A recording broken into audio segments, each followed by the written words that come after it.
Good day mga ka-adventure.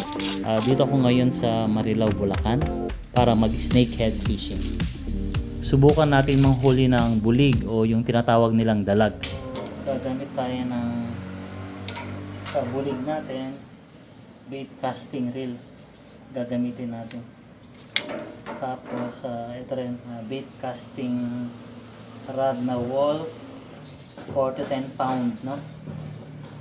Ang line niya, ang lure weight niya nasa 4 to 15 grams. So, sakto na to pang 1 kilo, 2 kilos, 3 kilos na muli. Ayan, kaya to. Sige, set up tayo. So, ang spot nga pala namin dito sa Marilao, Bulacan, yung mga piece pa nito na mga hindi na nila nilagyan ng mga fingerlings, hindi na ginagamit. Matagal na, so naglakihan na yung mga bulig dito.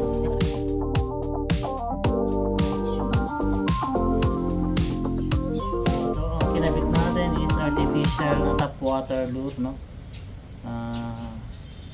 Ang alam ko to is 7 gram, ha? 7 or 6 gram to, ha? So try natin, ha? So ang goal natin makakuha tayo ng snakehead, ha? O bulig sa Tagalog, ha? Tara, let's go.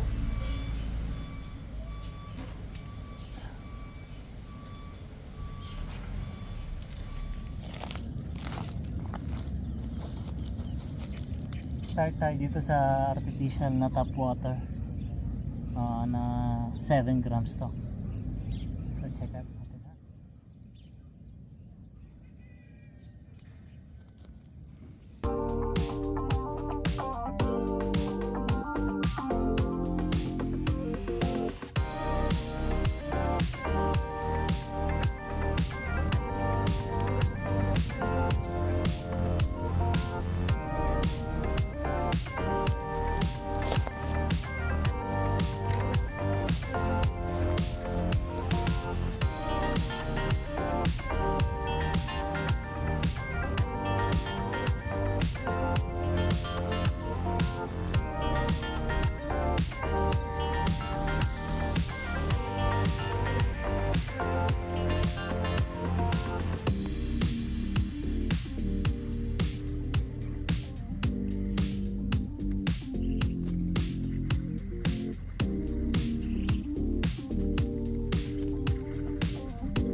Guys, ito na.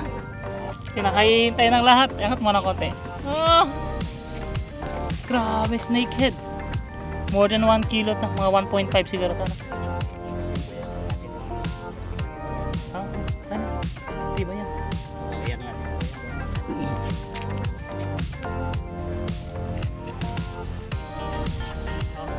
First natin.